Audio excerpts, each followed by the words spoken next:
അധ്യായം 15. കോളിഫ്ലവർ മോഷണം.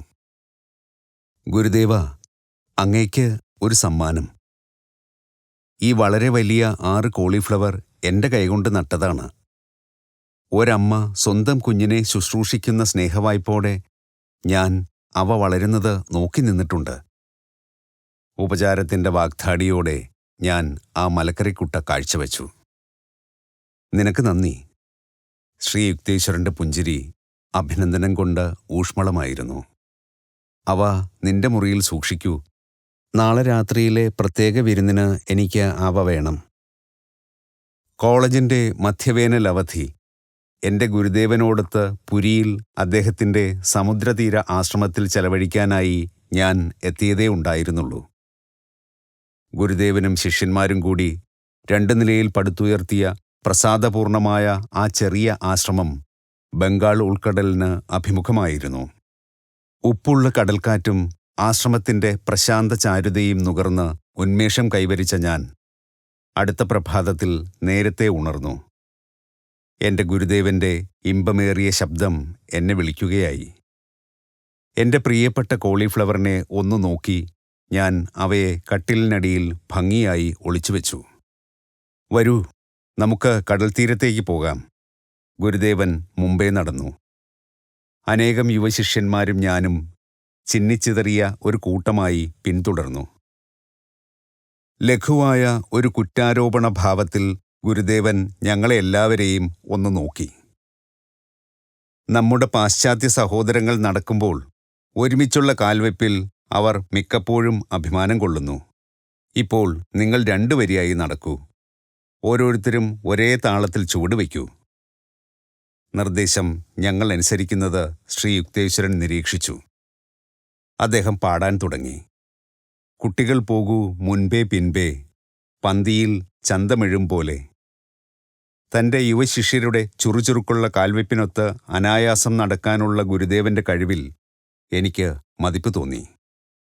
നിൽക്കൂ. ഗുരുദേവന്റെ കണ്ണുകൾ എൻ്റെ കണ്ണുകൾ തേടി. ആശ്രമത്തിൻ്റെ പിൻവാതിൽ പൂട്ടാൻ നീ ഓർമ്മിച്ചുവോ? അടച്ചു എന്ന് തോന്നുന്നു ഗുരു. ചുണ്ടിൽ അടക്കിയ ഒരു പുഞ്ചിരിയുമായി അല്പനേരം ശ്രീ യുക്തേശ്വരൻ നിശബ്ദനായി. ഇല്ല, നീ മറന്നു. ഒടുവിൽ അദ്ദേഹം പറഞ്ഞു, ലൗകിക കാര്യങ്ങളിൽ അശ്രദ്ധയ്ക്ക് ഈശ്വരവിചാരം ഒരു ഒഴിവുകഴിവാകാൻ പാടില്ല. ആശ്രമം കാത്തുസൂക്ഷിക്കുക എന്ന നിന്റെ കർത്തവ്യം നീ അവഗണിച്ചു. അതിന് നീ ശിക്ഷിക്കപ്പെടണം. നിന്റെ 6 കോളിഫ്ലവർ താമസിയാതെ 5 കുറയും എന്ന് അദ്ദേഹം കൂട്ടിച്ചേർത്തപ്പോൾ അദ്ദേഹം ദുർഗ്രഹമായ ഏതോ തമാശ പറയുകയാണെന്ന് ഞാൻ കരുതി. ഗുരുദേവന്റെ ആജ്ഞ അനുസരിച്ച് ഞങ്ങൾ പിന്തിരിഞ്ഞ് ആശ്രമത്തിനടുത്തെത്തും വരെ അടിവെച്ചു നീങ്ങി. ഒരൽപ്പം വിശ്രമിക്കൂ. മുകുന്ദ, നമ്മുടെ ഇടതുവശത്തുള്ള പുരയിടത്തിനപ്പുറത്തുള്ള പാത ശ്രദ്ധിക്കൂ. ഉടനെ ഒരാൾ അവിടെ വന്നെത്തും. നിന്റെ ശിക്ഷയ്ക്കുള്ള ഉപാധി അയാളായിരിക്കും. അർത്ഥം മനസ്സിലാക്കാനാവാത്ത ഈ പരാമർശത്തിൽ എനിക്കുണ്ടായ വല്ലായ്മ ഞാൻ മറച്ചുവെച്ചു.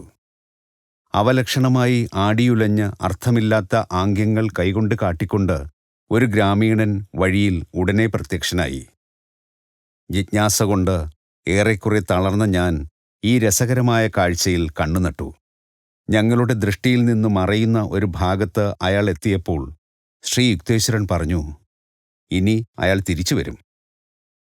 ഉടൻ തന്നെ ആ ഗ്രാമീണൻ തൻ്റെ യാത്രയുടെ ദിശ മാറ്റിയിട്ട് ആശ്രമത്തിൻ്റെ പിൻഭാഗത്തേക്ക് നീങ്ങി. ഒരു മണൽ വിരിപ്പ് മുറിച്ചു കടന്ന് പിൻവാതിലിൽ കൂടി അയാൾ കെട്ടിടത്തിൽ പ്രവേശിച്ചു. എൻ്റെ ഗുരുദേവൻ പറഞ്ഞതുപോലെ ഞാൻ അത് പൂട്ടാതെ ഇട്ടിരുന്നു. അല്പം കഴിഞ്ഞ് എൻ്റെ അമൂല്യമായ കോളിഫ്ലവറുകളിൽ ഒന്നുമായി അയാൾ പുറത്തു വന്നു. തൻ്റെ പുതിയ മുതലിൻ്റെ മാന്യത ഉൾക്കൊണ്ടുകൊണ്ട് അയാൾ അന്തസ്സായി അടിവെച്ച് നടന്നു നീങ്ങി. വെളിവായിക്കൊണ്ടിരുന്ന ആ പ്രഹസനത്തിൽ എൻ്റെ ഭാഗം അമ്പരന്ന ഒരു ഇരയുടേതാണെന്ന് തോന്നിയെങ്കിലും അത് അത്ര നിരാശാജനകമല്ലാതിരുന്നത് കാരണം ധർമ്മരോഷത്തോടെ മോഷ്ടാവിനെ പിന്തുടരുന്നതിൽ ഞാൻ പരാജയപ്പെട്ടു. ഗുരുദേവൻ തിരിച്ചു വിളിച്ചപ്പോൾ ഞാൻ പാതയിലേക്ക് പാതി ദൂരം എത്തിയിരുന്നു. ചിരികൊണ്ട് അദ്ദേഹം അടിതൊട്ട് മുടിവരെ കുലുങ്ങുകയായിരുന്നു. പാവം, കൊതിക്കിറുക്ക് കയറിയ ആ മനുഷ്യൻ ഒരു കോളിഫ്ലവറിനു വേണ്ടി ദാഹിക്കുകയായിരുന്നു. കുടഞ്ഞിട്ട് ചിരിക്കുന്നതിനിടയിൽ അദ്ദേഹം വിശദീകരിച്ചു. ഒട്ടും സൂക്ഷിക്കാതെ വെച്ചിരുന്ന കോളിഫ്ലവറിലൊന്ന് അയാൾക്ക് കിട്ടുന്നത് ഒരു നല്ല ആശയമായി എനിക്ക് തോന്നി. എൻ്റെ മുറിയിലേക്ക് ഞാൻ കുതിച്ചു ചെന്നപ്പോൾ കോളിഫ്ലവറിൻ്റെ പ്രകടമായും ബഹുകമ്പക്കാരനായ കള്ളൻ കമ്പളത്തിൻ്റെ മേലെ കാണത്തക്കവണ്ണം കിടന്നിരുന്ന എൻ്റെ സ്വർണ്ണമോതിരങ്ങൾ, വാച്ച്, പണം എന്നിവ തൊട്ടിട്ടില്ലെന്ന് കണ്ടു. പകരം കട്ടിലിൻ്റെ അടിയിലേക്ക് ഇഴഞ്ഞു കയറി അയാൾ. ഒറ്റനോട്ടത്തിൽ കാണാനാവാത്ത കോളിഫ്ലവറിൻ്റെ കൂട അയാളുടെ ഒരേ ഒരു ഹൃദയാഭിലാഷം സാധിച്ചു കൊടുത്തു. ചിന്താക്കുഴപ്പമുണ്ടാക്കുന്ന ഏതാനും പ്രത്യേകതകളുണ്ടെന്ന് ഞാൻ വിചാരിച്ച ആ സംഭവം വിശദീകരിക്കാൻ അന്ന് വൈകുന്നേരം ഞാൻ ശ്രീ യുക്തേശ്വരനോട് ആവശ്യപ്പെട്ടു. എൻ്റെ ഗുരുദേവൻ സാവധാനം തലകുലുക്കി. ഒരിക്കൽ നീയത് മനസ്സിലാക്കും. ഇതുപോലെ ഒളിഞ്ഞിരിക്കുന്ന നിരവധി നിയമങ്ങൾ ശാസ്ത്രം ഉടനെ തന്നെ കണ്ടെത്തും. കുറച്ചു വർഷങ്ങൾക്ക് ശേഷം വിസ്മയഭരിതമായ ഒരു ലോകത്തിനുമേൽ റേഡിയോയുടെ അത്ഭുതങ്ങൾ പൊടുന്നനെ വിടർന്നപ്പോൾ ഞാൻ ഗുരുദേവന്റെ പ്രവചനം ഓർമ്മിച്ചു. യുഗങ്ങളുടെ പഴക്കമുള്ള കാലദേശങ്ങളുടെ സങ്കല്പങ്ങൾ ഇല്ലായ്മ ചെയ്യപ്പെട്ടു. ഒരു മനുഷ്യൻ്റെയും വീട് ലണ്ടനോ കൊൽക്കത്തയ്ക്കോ കടന്നെത്താനാവാത്തവണ്ണം ഇടുങ്ങിയതല്ലാതായി. മനുഷ്യൻ്റെ സർവ്വസാന്നിധ്യത്തിൻ്റെ ഈ ഒരു ഭാവത്തിൻ്റെ അനിഷേധ്യമായ തെളിവിനു മുമ്പിൽ ഏറ്റവും വലിയ ജഡബുദ്ധിയും വികസ്വരമായി തീർന്നു. കോളിഫ്ലവർ നാടകത്തിലെ സംഭവഗതി റേഡിയോയുടെ ദൃഷ്ടാന്തം കൊണ്ട് ഏറെ ഭംഗിയായി മനസ്സിലാക്കാം. എൻ്റെ ഗുരുദേവൻ ഒരു ഒന്നാന്തരം മനുഷ്യ റേഡിയോ ആയിരുന്നു. ചിന്തകൾ ആകാശത്ത് ചലിച്ചുകൊണ്ടിരിക്കുന്ന സൂക്ഷ്മ സ്പന്ദനങ്ങൾ എന്നുള്ളതിൽ കവിഞ്ഞ് ഒന്നുമല്ല. എല്ലാ ദിശകളിൽ നിന്നുമുള്ള ആയിരക്കണക്കിന് മറ്റു പരിപാടികളിൽ നിന്ന് ആവശ്യമുള്ള ഒരു സംഗീത പരിപാടി ശരിയായി ട്യൂൺ ചെയ്ത ഒരു റേഡിയോ പിടിച്ചെടുക്കുന്നത് പോലെ ലോകത്തിലെ മനുഷ്യ മനസ്സുകൾ പ്രേഷണം ചെയ്യുന്ന എണ്ണമറ്റ ചിന്തകളിൽ നിന്ന് സംഗതമായ ഒരു ചിന്തയോട്, ഒരു കോളിഫ്ലവറിനു വേണ്ടി കൊതിക്കുന്ന ഒരു അരക്കിറുക്കൻ്റെ ചിന്തയോട് ശ്രീ യുക്തേശ്വരൻ സൂക്ഷ്മ സംവേദിയായിരുന്നു. സമുദ്രതീരത്തേക്കുള്ള യാത്രാമധ്യേ അയാളുടെ ചെറിയ മോഹം ഗുരുദേവൻ അറിഞ്ഞയുടനെ അത് സാധിച്ചു കൊടുക്കുന്നതിന് അദ്ദേഹം ഒരുക്കമായി. അയാൾ വഴിയിൽ കൂടി തുള്ളിത്തുള്ളി വരുന്നത് ശിഷ്യന്മാർക്ക് കാണാൻ കഴിയുന്നതിനു മുമ്പ് തന്നെ ശ്രീ യുക്തേശ്വരൻ്റെ ദിവ്യദൃഷ്ടി അയാളെ കണ്ടെത്തി. ആശ്രമവാതിൽ പൂട്ടുന്നതിൽ എനിക്ക് പറ്റിയ മറവി ഞാൻ വളരെയേറെ വിലമതിച്ചിരുന്ന കോളിഫ്ലവറിലൊന്ന് എന്നിൽ നിന്ന് അപഹരിക്കുന്നതിന് പറ്റിയ ഒരു ഒഴിവുകഴിവ് ഗുരുദേവന് നൽകി. അങ്ങനെ ഒരു സ്വീകരണയന്ത്രമായി വർത്തിച്ച ശേഷം തൻ്റെ കരുത്തുറ്റ ഇച്ഛാശക്തിയാൽ ശ്രീ യുക്തേശ്വരൻ ഒരു സംപ്രേഷണ യന്ത്രമായും പ്രവർത്തിച്ചു. ആ വിധത്തിൽ ഗ്രാമീണനോട് തൻ്റെ കാലടികൾ പുറകോട്ട് വയ്ക്കാനും ഒരൊറ്റ കോളിഫ്ലവറിനു വേണ്ടി ഒരു പ്രത്യേക മുറിയിലേക്ക് പോകാനും അദ്ദേഹം വിജയകരമായി നിർദ്ദേശിച്ചു.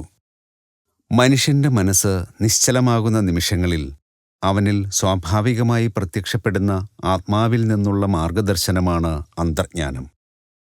ഒട്ടുമിക്ക പേർക്കും വിശദീകരിക്കാനാവാത്ത ഒരു നിഗമനത്തിൻ്റെയോ അല്ലെങ്കിൽ തൻ്റെ ചിന്തകൾ കൃത്യമായി മറ്റൊരാളിലേക്ക് പകർന്നിട്ടുള്ളതിൻ്റെയോ അനുഭവം ഉണ്ടായിട്ടുണ്ടാവും. ചിന്തകൾ അയക്കുകയും സ്വീകരിക്കുകയും ചെയ്യുക, വേണ്ടാത്തവയെ തള്ളിക്കളയുക എന്നിങ്ങനെ സങ്കീർണമായ റേഡിയോ പ്രവർത്തനത്തിൻ്റെ എല്ലാ ധർമ്മങ്ങളും അസ്വസ്ഥത അഥവാ ചാഞ്ചല്യത്തിൻ്റെ പൊട്ടലുകളിലും ചീറ്റലുകളിലും നിന്ന് മോചിതമായ മനുഷ്യ മനസ്സിന് നിർവഹിക്കാനുള്ള കഴിവുണ്ട്. ഒരു റേഡിയോ സംപ്രേഷണ നിലയത്തിൻ്റെ ശക്തി അതിന് ഉപയോഗിക്കാൻ കഴിയുന്ന വൈദ്യുതിയുടെ അളവനുസരിച്ച് ക്രമപ്പെടുത്തിയിരിക്കുന്നതുപോലെ ഒരു മനുഷ്യ റേഡിയോയുടെയും സഫലത അതത് വ്യക്തിക്കുള്ള ഇച്ഛാശക്തിയുടെ ഏറ്റക്കുറച്ചിലിനെ ആശ്രയിച്ചിരിക്കുന്നു. എല്ലാ ചിന്തകളും ബ്രഹ്മാണ്ഡത്തിൽ ശാശ്വതമായി സ്പന്ദിച്ചുകൊണ്ടിരിക്കുന്നു. ജീവിച്ചിരിക്കുന്നതോ മരിച്ചതോ ആയ ഏതു വ്യക്തിയുടെയും ചിന്തകൾ കണ്ടെത്താൻ ഗാഢമായ ഏകാഗ്രത കൊണ്ട് ഒരു ആചാര്യന് കഴിയും. ചിന്തകൾ വ്യക്തിഗതമായല്ല, പ്രാപഞ്ചികമായാണ് രൂഢമൂലമായിരിക്കുന്നത്. സത്യത്തെ സൃഷ്ടിക്കാൻ കഴിയുകയില്ല, ദർശിക്കാനേ കഴിയൂ. ഒരു മനുഷ്യൻ്റെ തെറ്റായ ചിന്തയുടെ കാരണം അയാളുടെ വിവേചനത്തിൻ്റെ ഏതെങ്കിലും വലുതോ ചെറുതോ ആയ അപൂർണതയാണ്. യോഗശാസ്ത്രത്തിൻ്റെ ലക്ഷ്യം മനസ്സിനെ പ്രശാന്തമാക്കുക എന്നതാണ്. തൽഫലമായി ഒരിക്കലും തെറ്റാത്ത അന്ധകരണത്തിൻ്റെ ശബ്ദം വൈകല്യം കൂടാതെ അതിന് കേൾക്കാൻ കഴിയും. വിദൂരരായവരുടെ ശബ്ദവും രൂപവും ജനകോടികളുടെ വീട്ടിൽ റേഡിയോയും ടെലിവിഷനും തൽക്ഷണം എത്തിച്ചിരിക്കുന്നു. മനുഷ്യൻ സർവ്വവ്യാപിയായ ചൈതന്യമാണെന്നതിൻ്റെ ആദ്യത്തെ ലഘുവായ ശാസ്ത്രരീതിയാലുള്ള വെളിപാടാണിത്. അഹങ്കാരം ഏറ്റവും നികൃഷ്ടമായ രീതികളിൽ അവനെ അടിമയാക്കുവാൻ ഗൂഢാലോചന ചെയ്യുന്നുവെങ്കിലും ശൂന്യാകാശത്തിലെ ഒരു ബിന്ദുവിൽ ഒതുക്കപ്പെട്ട ഒരു ശരീരമല്ല മനുഷ്യൻ. നേരെ മറിച്ച് അവൻ സർവ്വവ്യാപിയായ ആത്മാവാണ്.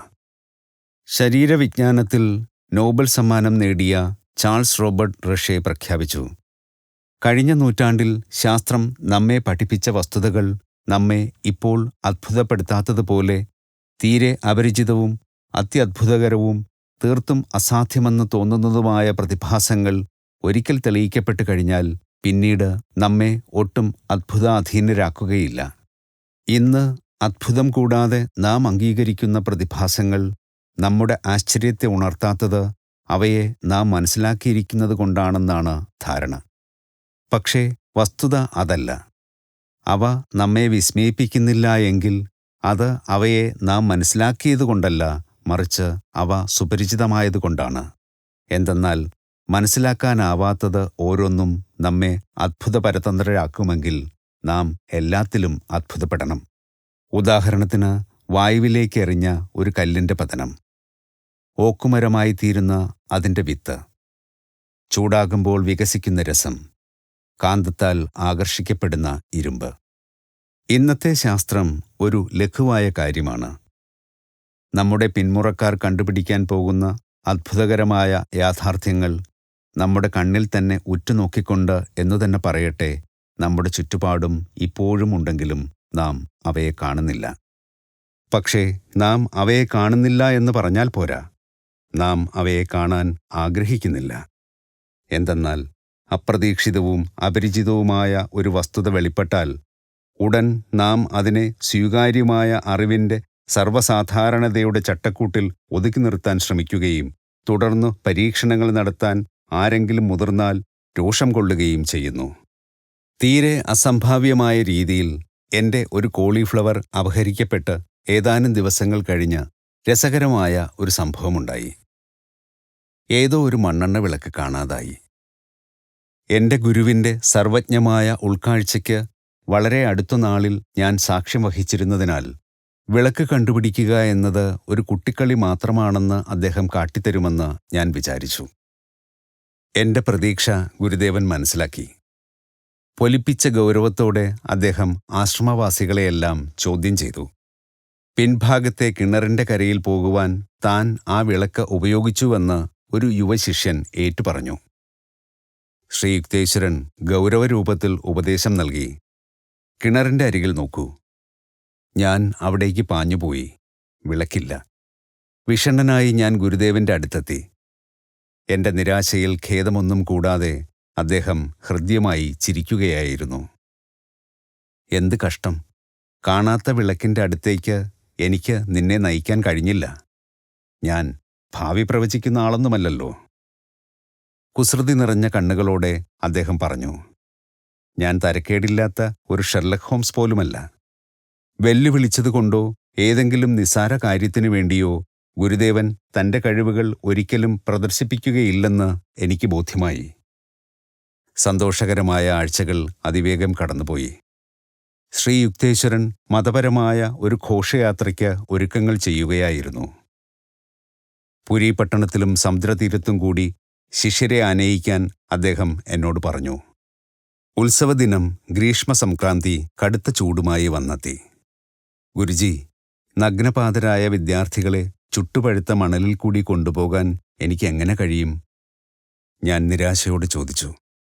ഞാൻ നിന്നോട് ഒരു രഹസ്യം പറയാം, ഗുരുദേവൻ പറഞ്ഞു. ജഗദീശ്വരൻ മേഘങ്ങളുടെ ഒരു കുട അയച്ചു തരും. നിങ്ങളെല്ലാം സുഖമായി നടക്കും.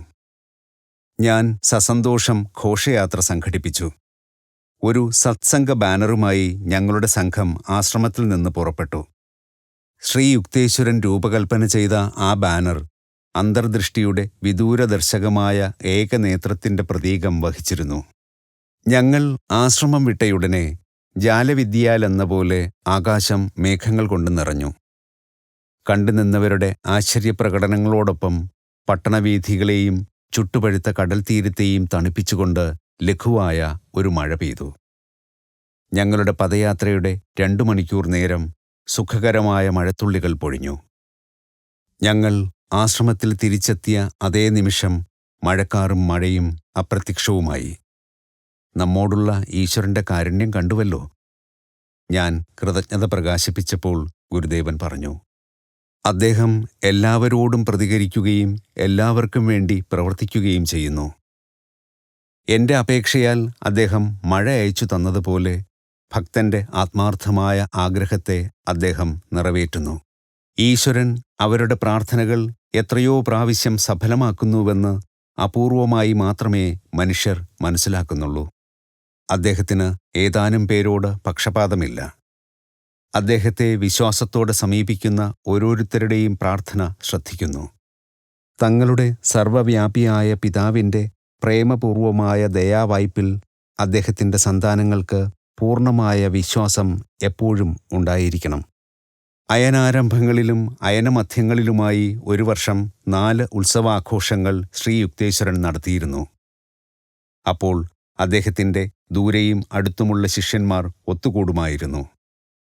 മകരസംക്രാന്തി ആഘോഷങ്ങൾ ശ്രീരാമപുരത്താണ് സംഘടിപ്പിക്കുക.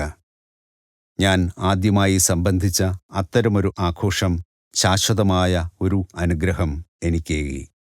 പ്രഭാതത്തിൽ തെരുവീഥികളിലൂടെ നഗ്നപാതരായി ഞങ്ങൾ നടത്തിയ പദയാത്രയോടെ ആഘോഷങ്ങൾ ആരംഭിച്ചു. ഒരു 100 വിദ്യാർത്ഥികളുടെ സ്വരത്തിൽ മധുരമായ കീർത്തനങ്ങൾ മുഴങ്ങി. ഏതാനും സംഗീതജ്ഞന്മാർ വേണുവായിക്കുകയും ചെണ്ടയും ചേങ്ങിലയും മുഴക്കുകയും ചെയ്തു. ഞങ്ങളുടെ ഉച്ചത്തിലുള്ള ഈശ്വരനാമാലാപം നിത്യജീവിതത്തിലെ വിരസമായ ജോലികളിൽ നിന്ന് അവരെ വിമുക്തരാക്കിയതിനാൽ സന്തോഷിച്ചുകൊണ്ട് ഉത്സാഹഭരിതരായ പൗരജനങ്ങൾ വഴിനീളെ പൂക്കൾ വിതറി. ദീർഘമായ പട്ടണപ്രദക്ഷിണം ആശ്രമാങ്കണത്തിൽ അവസാനിച്ചു. അവിടെ ഞങ്ങൾ ഗുരുദേവന് ചുറ്റും കൂടിയപ്പോൾ മുകളിൽ ബാൽക്കണിയിൽ നിന്നിരുന്ന വിദ്യാർത്ഥികൾ ഞങ്ങളുടെ മേൽ കൊങ്ങിണിപ്പൂക്കൾ ചൊരിഞ്ഞു. പല അതിഥികളും മുകളിലത്തെ നിലയിൽ ചെന്ന് പാൽക്കട്ടിയും ഓറഞ്ചും ചേർന്ന മധുരപലഹാരം കഴിച്ചു. പാചകക്കാരായി അന്ന് സേവനമനുഷ്ഠിക്കുന്ന ഒരു കൂട്ടം ശിഷ്യന്മാരുടെ അടുത്തേക്ക് ഞാൻ ചെന്നു. ഇത്ര വലിയ ജനസഞ്ചയത്തിനുള്ള ആഹാരം വലിയ പാത്രങ്ങളിൽ വെളിയിൽ വെച്ച് തയ്യാറാക്കേണ്ടിയിരുന്നു. താൽക്കാലിക കല്ലടുപ്പുകൾ പുക വമിക്കുന്നതും കണ്ണീര് വരുത്തുന്നതുമായിരുന്നെങ്കിലും ഞങ്ങൾ ആഹ്ലാദത്തോടെ ജോലി ചെയ്തു. മതപരമായ ആഘോഷങ്ങൾ ഭാരതത്തിൽ ഒരിക്കലുമൊരു ബുദ്ധിമുട്ടായി കണക്കാക്കാറില്ല.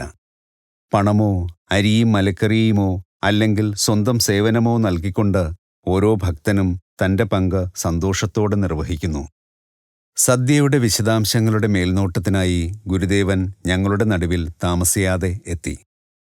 ഓരോ നിമിഷവും തകൃതിയായി ജോലി ചെയ്ത അദ്ദേഹം ഏറ്റവും ഊർജ്ജസ്വലനായ യുവശിഷ്യന് ഒപ്പം നിന്നു.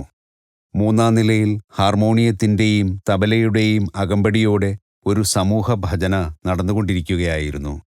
പ്രീതിയോടെ ശ്രീ യുക്തേശ്വരൻ അത് ശ്രദ്ധിച്ചു. അദ്ദേഹത്തിൻ്റെ സംഗീതബോധം തികച്ചും കുറ്റമറ്റതായിരുന്നു. അവർ അപശ്രുതിയിലാണ് പാടുന്നത്. ഗുരുദേവൻ പാചകക്കാരെ വിട്ടിട്ട് പാട്ടുകാരോട് ചേർന്നു. മധുരസംഗീതം വീണ്ടും കേട്ടു, ഇപ്രാവശ്യം ശരിയായ ശ്രുതിയിൽ. സംഗീതശാസ്ത്രത്തെപ്പറ്റി ലോകത്തിൽ ആദ്യമായി എഴുതപ്പെട്ട ലേഖനങ്ങൾ സാമവേദം ഉൾക്കൊള്ളുന്നു. സംഗീതം, ചിത്രരചന, നാടകം എന്നിവ ദൈവീകമായ കലകളായി ഭാരതത്തിൽ കരുതിപ്പോരുന്നു. ബ്രഹ്മാവ്, വിഷ്ണു, മഹേശ്വരൻ എന്നീ മൂർത്തികളാണ് ആദ്യത്തെ സംഗീതജ്ഞർ. പ്രപഞ്ചത്തിൻ്റെ സൃഷ്ടി സ്ഥിതി സംഹാരത്തിൻ്റെ അനന്തവൈവിധ്യമാർന്ന താളലയത്തെ നടരാജഭാവത്തിൽ ശിവൻ വിഭാവന ചെയ്ത് അവതരിപ്പിച്ചതായി വേദങ്ങൾ ചിത്രീകരിച്ചിരിക്കുന്നു. അപ്പോൾ ബ്രഹ്മാവ് ഇലത്താളവും വിഷ്ണു മൃദംഗവും വായിച്ച് താളത്തിന് കൊഴുപ്പേകി. അറിവിൻ്റെ ദേവതയായ സരസ്വതി എല്ലാ തന്ത്രിവാദ്യങ്ങളുടെയും മാതാവായ വീണ വായിക്കുന്നതായി പ്രതീകവൽക്കരിച്ചിരിക്കുന്നു. വിഷ്ണുവിൻ്റെ അവതാരമായ ശ്രീകൃഷ്ണനെ ഹൈന്ദവ കലകളിൽ ഒരു വേണുവുമായാണ് കാട്ടിയിരിക്കുന്നത്. മായാമോഹത്തിൽ അലയുന്ന മനുഷ്യാത്മാക്കളെ അവരുടെ യഥാർത്ഥ ഗേഹങ്ങളിലേക്ക് തിരിച്ചു വിളിക്കുന്ന ഹൃദയഹാരിയായ ഗാനം അദ്ദേഹം അതിലൂടെ ആലപിക്കുന്നു. രാഗങ്ങളാണ് ഹൈന്ദവ സംഗീതത്തിൻ്റെ അടിസ്ഥാന ശിലകൾ. മൗലികമായ 6 രാഗങ്ങൾ തദ്ഭവമായ 126 രാഗിണിമാരും പുത്രന്മാരുമായി ശാഖ തിരിയുന്നു. ഒരു മുഖ്യസ്വരം വാദി രാജാവ്, ഒരു രണ്ടാം സ്വരം സമവാദി പ്രധാനമന്ത്രി, സഹായക സ്വരങ്ങൾ അനുവാദി സേവകന്മാർ, ഒരു യതിഭംഗത്തിൻ്റെ സ്വരം വിവാദി ശത്രു എന്നിങ്ങനെ ഓരോ രാഗത്തിനും കുറഞ്ഞത് 5 സ്വരങ്ങളുണ്ട്. ദിവസത്തിലെ ഒരു പ്രത്യേക സമയവും വർഷത്തിലെ പ്രത്യേക ഋതുവും സവിശേഷമായ ശക്തി നൽകുന്ന ഭരദേവതയുമായി സ്വാഭാവികമായ ഒരു സംബന്ധം ഈ 6 മൗലികരാഗങ്ങൾ ഓരോന്നിനുമുണ്ട്. അങ്ങനെ ഹിന്ദോളരാഗം സാർവലൗകിക പ്രേമം ഉണർത്താനായി വസന്ത ഋതുവിൽ പ്രഭാതത്തിൽ മാത്രം കേൾക്കുവാനുള്ളതാണ്. ദീപകരാഗം ഭൂതദയ ജനിപ്പിക്കാൻ ഗ്രീഷ്മകാല സായാഹ്നത്തിൽ പാടുന്നു. മേഘരാഗം വർഷകാല മധ്യാഹ്നങ്ങളിൽ ധൈര്യമുളവാക്കുന്നു. ഭൈരവരാഗം പ്രശാന്തി ഉളവാക്കാൻ ഓഗസ്റ്റ്, സെപ്റ്റംബർ, ഒക്ടോബർ മാസങ്ങളിലെ പ്രഭാതങ്ങളിൽ പാടുന്നു. ശ്രീരാഗം ശരത്കാല സായം സന്ധ്യകളിൽ വിശുദ്ധ പ്രേമം കൈവരിക്കാൻ നീക്കിവച്ചിരിക്കുന്നു. മാൽക്കൗൺസ് രാഗം വീരരസത്തിനായി ശിശിരകാല അർദ്ധരാത്രികളിൽ കേൾക്കുവാനുള്ളതാണ്. പ്രകൃതിയും മനുഷ്യനുമായുള്ള സ്വരസംബന്ധങ്ങളുടെ ഈ നിയമങ്ങൾ പുരാതന കാലത്തെ ഋഷീശ്വരന്മാർ കണ്ടുപിടിച്ചതാണ്. പ്രകൃതി പ്രാഥമിക ശബ്ദം അഥവാ സ്പന്ദനവചനമായ ഓംകാരത്തിൻ്റെ മൂർത്തീകരണമാണ് എന്നതുകൊണ്ട് ചില മന്ത്രങ്ങളുടെ പ്രയോഗത്താൽ മനുഷ്യന് പ്രകൃതിയുടെ എല്ലാ പ്രകടരൂപങ്ങളുടെ മേലും നിയന്ത്രണം നേടിയെടുക്കാൻ കഴിയുന്നു. 16-ാം നൂറ്റാണ്ടിൽ മഹാനായ അക്ബറുടെ ദർബാർ ഗായകനായിരുന്ന മിയാൻ താൻസെന്നിന് ഉണ്ടായിരുന്ന ശ്രേഷ്ഠമായ കഴിവുകൾ ചരിത്രരേഖകൾ വെളിപ്പെടുത്തുന്നു. സൂര്യൻ തലയ്ക്കുമീതെ ജ്വലിച്ചുകൊണ്ടിരിക്കുന്ന വേളയിൽ ഒരു നിശാരാഗം ആലപിക്കാൻ ചക്രവർത്തിയുടെ ആജ്ഞ ലഭിച്ചപ്പോൾ താൻസൻ ഒരു മന്ത്രം ഉരുവിട്ടു. കൊട്ടാരവും പരിസരങ്ങളും അന്ധകാരത്തിൽ തൽക്ഷണം മൂടാൻ ഇത് കാരണമാക്കി. ഭാരതീയ സംഗീതം സ്വരാഷ്ടകത്തെ 22 ശ്രുതികളായി ഭാഗിക്കുന്നു. 12 അർത്ഥസ്വരങ്ങളുള്ള പാശ്ചാത്യ സ്വരശ്രേണിക്ക് എത്തിച്ചേരാനാവാത്ത സുന്ദരമായ സംഗീതാവിഷ്കാരം ഈ അതിസൂക്ഷ്മമായ സ്വരവിഭജനം അനുവദിക്കുന്നു. സ്വരാഷ്ടകത്തിലെ 7 അടിസ്ഥാന സ്വരങ്ങളിൽ ഓരോന്നും ഹിന്ദു പുരാണങ്ങളിൽ ഓരോ നിറവുമായിട്ടും ഓരോ പക്ഷിയുടെയോ മൃഗത്തിൻ്റെയോ സ്വാഭാവികമായ ശബ്ദവുമായിട്ടും ബന്ധപ്പെട്ടിരിക്കുന്നു. സ പച്ചനിറവും മയിലുമായും, രി ചുവപ്പ് നിറവും വാനമ്പാടിയുമായും, ഗ സ്വർണ്ണനിറവും ആടുമായും, മ മഞ്ഞകലർന്ന വെള്ളനിറവും കൊക്കുമായും, പ കറുപ്പും രാപ്പാടിയുമായും, ഥ മഞ്ഞനിറവും കുതിരയുമായും, നി എല്ലാ വർണ്ണങ്ങളുടെയും സമ്മേളനവും ആനയുമായും. ഭാരതീയ സംഗീതം 72 സ്വരഗ്രാമങ്ങൾക്ക് രൂപം നൽകിയിരിക്കുന്നു. സ്ഥിരമായ ഒരു രാഗത്തിൻ്റെ പരിധിക്കുള്ളിൽ ഒരു സംഗീതജ്ഞന് മനോധർമ്മമനുസരിച്ചുള്ള ആലാപനത്തിന് എത്ര വേണമെങ്കിലും സൃഷ്ടിപരമായ അവസരമുണ്ട്. പ്രതിപാദ്യത്തിൻ്റെ ഘടനയുടെ ഭാവത്തിലോ നിർണായകമായ അന്തരീക്ഷത്തിലോ അയാൾ ശ്രദ്ധ കേന്ദ്രീകരിക്കുന്നു. തൻ്റെ മൗലിക പ്രതിഭയുടെ സീമകൾ വരെ അതിനെ മൂടിപ്പിടിപ്പിക്കുന്നു. ഭാരതീയ ഗായകൻ മുൻകൂട്ടി ചിട്ടപ്പെടുത്തിയ സ്വരങ്ങൾ പാരായണം ചെയ്യുന്നില്ല. ഓരോ ആലാപനത്തിലും അടിസ്ഥാന രാഗത്തിൻ്റെ മൗലിക ഭാവത്തിന് അദ്ദേഹം പുതുമയോടെ സ്വരസംവിധാനം ആവിഷ്കരിക്കുന്നു. അതിൻ്റെ അതിസൂക്ഷ്മമായ താളലയങ്ങളുടെ വ്യത്യാസങ്ങൾക്ക് ആവർത്തനത്താൽ ഊന്നൽ കൊടുത്തുകൊണ്ട് മിക്കപ്പോഴും ഒരേ ഒരു രാഗവിസ്താരത്തിൽ ഒതുങ്ങി നിൽക്കുന്നു. നൂറുകണക്കിന് സങ്കീർണമായ രീതികളിൽ അല്പമാത്രം വ്യത്യാസത്തോടെയുള്ള ആവർത്തനത്തിൻ്റെ ഹൃദയഹാരിത്വവും ഊർജ്ജസ്വലതയും പാശ്ചാത്യ സംഗീത രചയിതാവ് ബാക്കിന് ബോധ്യമായിരുന്നു. സംസ്കൃത ഗ്രന്ഥങ്ങൾ 120 താളങ്ങൾ വർണ്ണിക്കുന്നു. ഭാരതീയ സംഗീതത്തിൻ്റെ ഐതിഹാസിക സ്ഥാപകനായ ഭരതമുനി ഒരു വാനമ്പാടിയുടെ ഗാനത്തിൽ 32 തരം താളങ്ങൾ വേർതിരിച്ചതായി പറയപ്പെടുന്നു. നടത്തയുടെ ഇരട്ടത്താളം, ഉറക്കത്തിലെ ശ്വാസത്തിൻ്റെ ഇരട്ടി ദൈർഘ്യമുള്ള ഉച്ഛ്വാസത്തോടുകൂടിയ ശ്വാസോച്ഛ്വാസത്തിൻ്റെ ത്രിമാനതാളം എന്നിങ്ങനെ താളത്തിൻ്റെ ഉത്ഭവം മനുഷ്യചലനങ്ങളിൽ രൂഢമൂലമാണ്. നാദത്തിൻ്റെ ഏറ്റവും ഉത്തമമായ സാധകമായി മനുഷ്യൻ്റെ കണ്ഠസ്വരത്തെ ഭാരതം ദീർഘകാലമായി അംഗീകരിച്ചിട്ടുണ്ട്. അതിനാൽ ഭാരതീയ സംഗീതം പൊതുവെ 3 സ്ഥായികളിൽ ഒതുങ്ങുന്നു. അതേ കാരണത്താൽ ശ്രുതിമാധുര്യത്തിന്, അതായത് ക്രമബദ്ധമായ സ്വരങ്ങളുടെ സംബന്ധത്തിന് സ്വരൈക്യത്തേക്കാൾ അഥവാ സ്വരസമ്മേളനത്തേക്കാൾ പ്രാധാന്യം നൽകപ്പെട്ടിരിക്കുന്നു. ഭാരതീയ സംഗീതം ആത്മനിഷ്ഠവും ആത്മീയവും വ്യക്തിഗതവുമായ കലയാണ്. അത് ശ്രുതിതാളലയങ്ങളുടെ ഉജ്ജ്വലമായ സ്വരൈക്യമല്ല, മറിച്ച് പരമാത്മാവുമായുള്ള ആത്മീയ ഐക്യമാണ് ലക്ഷ്യമാക്കുന്നത്. ഭാരതത്തിൻ്റെ സുപ്രസിദ്ധ ഗാനങ്ങളെല്ലാം ഈശ്വരഭക്തന്മാർ വിരചിച്ചിട്ടുള്ളവയാണ്. പാട്ടുകാരന് സംസ്കൃതപദം ഈശ്വരസ്തുതികൾ പാടുന്ന ആൾ എന്ന അർത്ഥത്തിൽ ഭാഗവതർ എന്നാണ്. ഭജനസങ്കീർത്തനങ്ങൾ യോഗശിക്ഷണത്തിൻ്റെ ഫലപ്രദമായ ഒരു രൂപമാണ്. അത് ഗാഢമായ ഏകാഗ്രതയും മൂലചിന്തയിലും ബീജശബ്ദത്തിലുമുള്ള നിർലീനതയും അനിവാര്യമാക്കുന്നു. മനുഷ്യൻ തന്നെ സൃഷ്ടിയുടെ വചനമായ ഓംകാരത്തിൻ്റെ ആവിഷ്കാരമായതിനാൽ ശബ്ദം അവനിൽ ശക്തവും തൽക്ഷണവുമായ പ്രഭാവം ചെലുത്തുന്നു. ഗുപ്തമായ സുഷുമ്നാ കേന്ദ്രങ്ങളിലൊന്നിൽ താൽക്കാലികമായി സ്പന്ദനാത്മകമായ ഒരു ഉണർവുണ്ടാക്കുന്നതിനാലാണ് പൗരസ്ത്യ പാശ്ചാത്യങ്ങളിലെ മഹത്തായ മതപരമായ സംഗീതം മനുഷ്യനിൽ ആനന്ദം ചൊരിയുന്നത്. പരമാനന്ദത്തിൻ്റെ ആ നിമിഷങ്ങളിൽ തൻ്റെ ദിവ്യമായ ഉത്ഭവത്തെപ്പറ്റിയുള്ള അവ്യക്തമായ ഓർമ്മ അവനിലുണ്ടാകുന്നു. രണ്ടാം നിലയിൽ ശ്രീ യുക്തേശ്വരൻ്റെ ഇരിപ്പുമുറിയിൽ നിന്ന് ഉത്സവദിനത്തിൽ ഉയരുന്ന സങ്കീർത്തനാലാപം ആവി പറക്കുന്ന പാത്രങ്ങൾക്കിടയിലെ പാചകക്കാർക്ക് ഒരു പ്രചോദനമായിരുന്നു. ശിഷ്യ സഹോദരരും ഞാനും കൈകൾ കൊണ്ട് താളം പിടിച്ച് സന്തോഷപൂർവം പല്ലവി ഏറ്റുപാടി. സൂര്യാസ്തമയം ആയപ്പോഴേക്കും നൂറുകണക്കിന് സന്ദർശകർക്ക് ചോറും പരിപ്പും മലക്കറിക്കൂട്ടാനും അരികൊണ്ടുള്ള അപ്പവും ഞങ്ങൾ വിളമ്പിക്കഴിഞ്ഞിരുന്നു. മുറ്റത്ത് ഞങ്ങൾ ജമുക്കാളം വിരിച്ചു.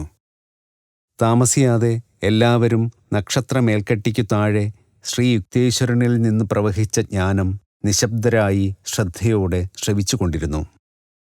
അദ്ദേഹത്തിൻ്റെ പൊതുപ്രസംഗങ്ങൾ ക്രിയായോഗത്തിൻ്റെയും ആത്മാഭിമാനം, ശാന്തത, നിശ്ചയദാർഢ്യം, ലളിതമായ ആഹാരം, പതിവായ വ്യായാമം എന്നിവ നിലനിർത്തുന്ന ഒരു ജീവിതക്രമത്തിൻ്റെയും മൂല്യം ഊന്നിയുറപ്പിക്കുന്നവയായിരുന്നു. ഏറ്റവും പ്രായം കുറഞ്ഞ ഒരു സംഘം ശിഷ്യർ ചില സ്തോത്രങ്ങൾ ആലപിച്ചു. ആവേശം നിറഞ്ഞ കീർത്തനാലാപത്തോടെ സമ്മേളനം സമാപിച്ചു. 10 മണി മുതൽ പാതിരാത്രി വരെ ആശ്രമത്തിലെ അന്തേവാസികൾ പാത്രങ്ങൾ കഴുകുകയും പരിസരം വൃത്തിയാക്കുകയും ചെയ്തു. എൻ്റെ ഗുരുദേവൻ എന്നെ അദ്ദേഹത്തിൻ്റെ അടുത്തേക്ക് വിളിച്ചു.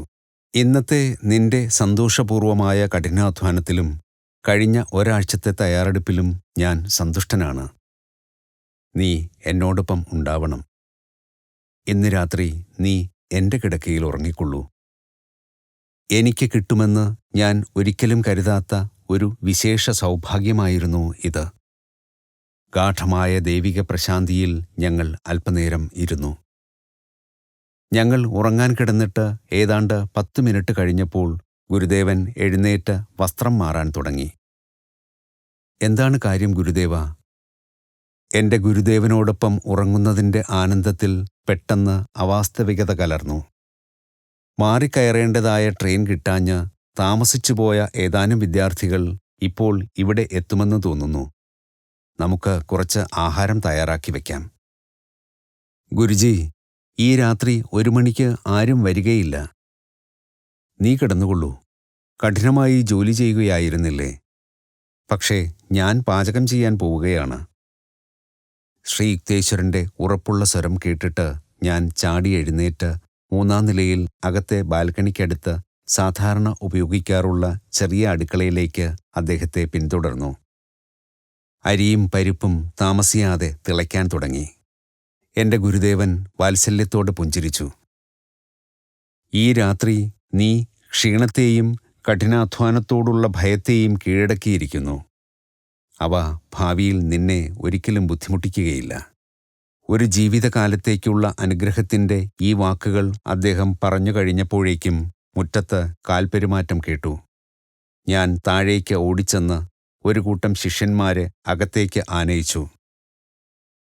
പ്രിയ സഹോദരാ, ഒരാൾ പറഞ്ഞു, ഈ അസമയത്ത് ഗുരുദേവനെ ശല്യപ്പെടുത്താൻ ഞങ്ങൾക്ക് എന്തു മടിയാണെന്നോ? തീവണ്ടി സമയങ്ങളുടെ കാര്യത്തിൽ ഞങ്ങൾക്ക് തെറ്റുപറ്റി. എന്നാലും ഗുരുദേവനെ ഒരു നോക്ക് കാണാതെ തിരിച്ചു പോകാൻ കഴിയുകയില്ല എന്ന് ഞങ്ങൾക്ക് തോന്നി.